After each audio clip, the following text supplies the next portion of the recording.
Specially අපි drop wire ස්ප්ලයිසිං වලට මේක පාවිච්චි කරන්නේ T400S කියන Sumitomo බ්‍රෑන්ඩ් එකේ තියෙන මැෂින් එක.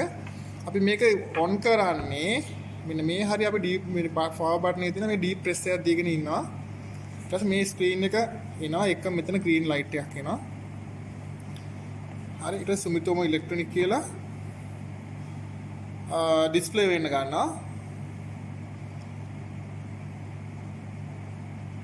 අපි උදේ මැෂින් එක පාවිච්චි කරන්න කලින් සෙල්ස් ඉන්ෆෙක්ෂන් එකක් කරන්න ඕන. ඒක අපේ මේ මැෂින් එකේ මෙනු එකේ තියෙනවා.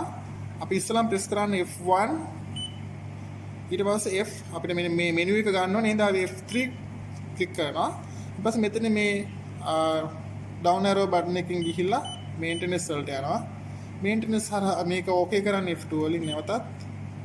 ඊට පස්සේ මෙතන ආපහු තියෙනවා සෙල්ස් ඉන්ෆෙක්ෂන් කියලා පහළ රෝ එකේ අපි පහළ රෝ එකට අරගෙන ආපහු F2 ප්‍රෙස් කරනවා ඕකේ වෙන්නේ. දැන් ඔයාලට පේනවා මෙතන circuit board, motor drive, optical unit, heater.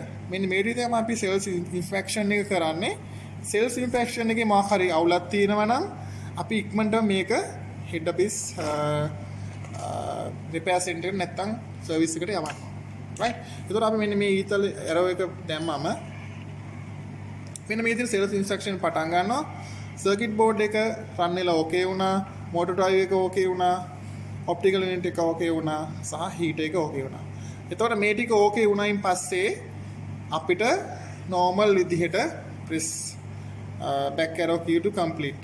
අපි මෙන්න මේ key එක complete කරාම අපේ sales instruction ඉවර වෙනවා. අපිට දැන් මේ machine එක splicing සඳහා පාවිච්චි කරන්න පුළුවන්.